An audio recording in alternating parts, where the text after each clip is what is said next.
So we understand he has just a little problem. So let's proceed. Yeah, let's proceed. Were you surprised at the turnout in Akwatia?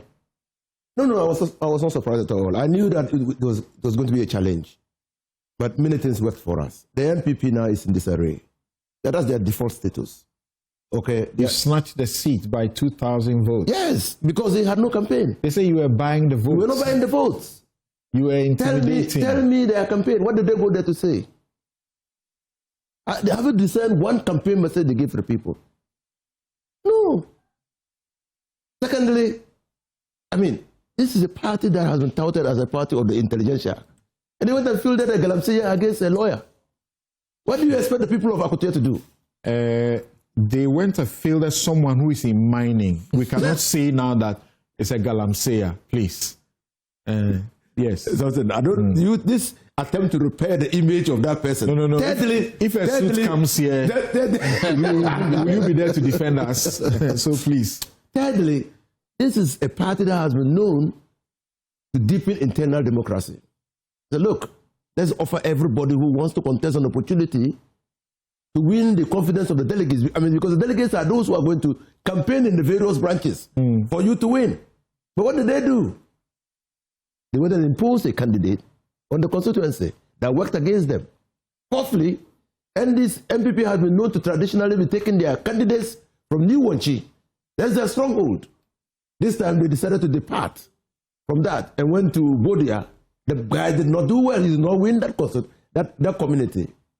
Fifthly, they put money over propriety. They said, look, because he's a minor, he can fund his own campaign. So let's put him there. And not a candidate, actually, who will adequately represent the people. Our message was simple. For us, we already have two-thirds majority, so it was not about two-thirds majority. It was, what are the development challenges of Akwatia? And they do have many. Who will best... And you started doing the charade that we see at every by-election. You started working on their roads and showing signs that you work on that. I'm sure by now they've all But do they work? In Asimov, you didn't see the government doing roads in Asimov. You didn't see it in the by-election. Yeah. But did the people of Akwatia, Asimov, vote for the NPP? We went there with a solid campaign message. Okay, that's the point. Right. So, the accusation also has been that you guys imposed a candidate, and that was bad for you. In preparing for this, I went to read my Ghanaian Odyssey, Professor Ajimambafo's book that he wrote in 2012. I actually bought my copy in November 2012. And he had blamed you guys, the Akufo-Addo's first loss, on the imposition of candidates. So you don't seem to have learned. Why did you impose a candidate? Didn't that affect you? You don't think so? Samson, we went to an election. Unfortunately, we lost.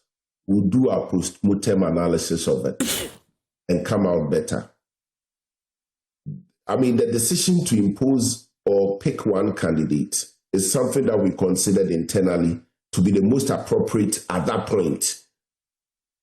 We have lost. It didn't work. Not every decision you make work. It's not worked. We'll go back and evaluate and, know what to do in the future. We are looking for a strong opposition, a position that can hold the foot of the government to the fire. Yeah. Yes, we agree. A strong opposition is necessary for a stronger democracy and development. We agree. It's not the first time a political party has been in this shape in this country.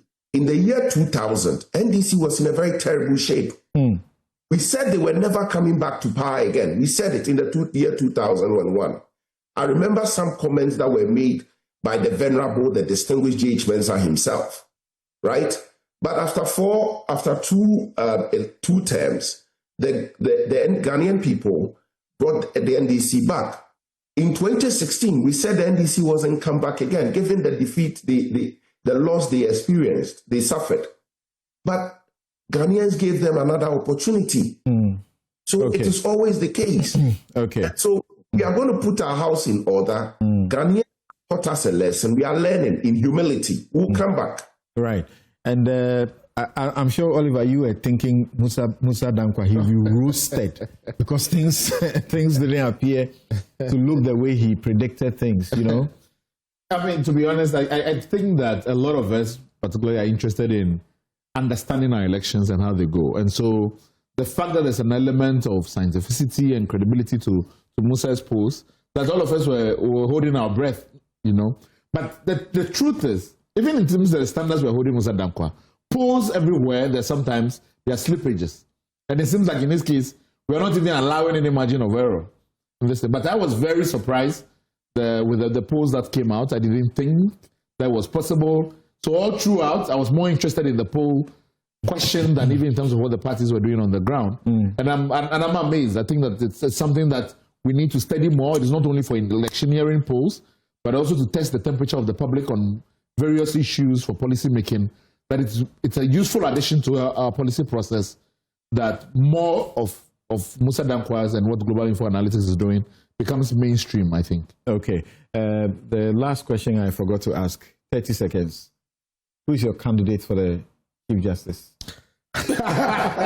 Bafu Boni, Amadou Tanko, Kolendi. That's funny because Mami and I have disagreed. I have said that I'll be interested to see Kolendi given the nod. You know, I'm drawn to his thinking on certain things. Okay, so. I think it may be an unfair question to ask Mami because her mom is it's being gossiped that she may also get it because you need a woman and somebody of a stature to bring the court together. Thank you for sparing me. But I'm saying this though, I think it's going to be somebody on the bench originally rather than somebody from outside. Yeah, which I think that's what's more likely.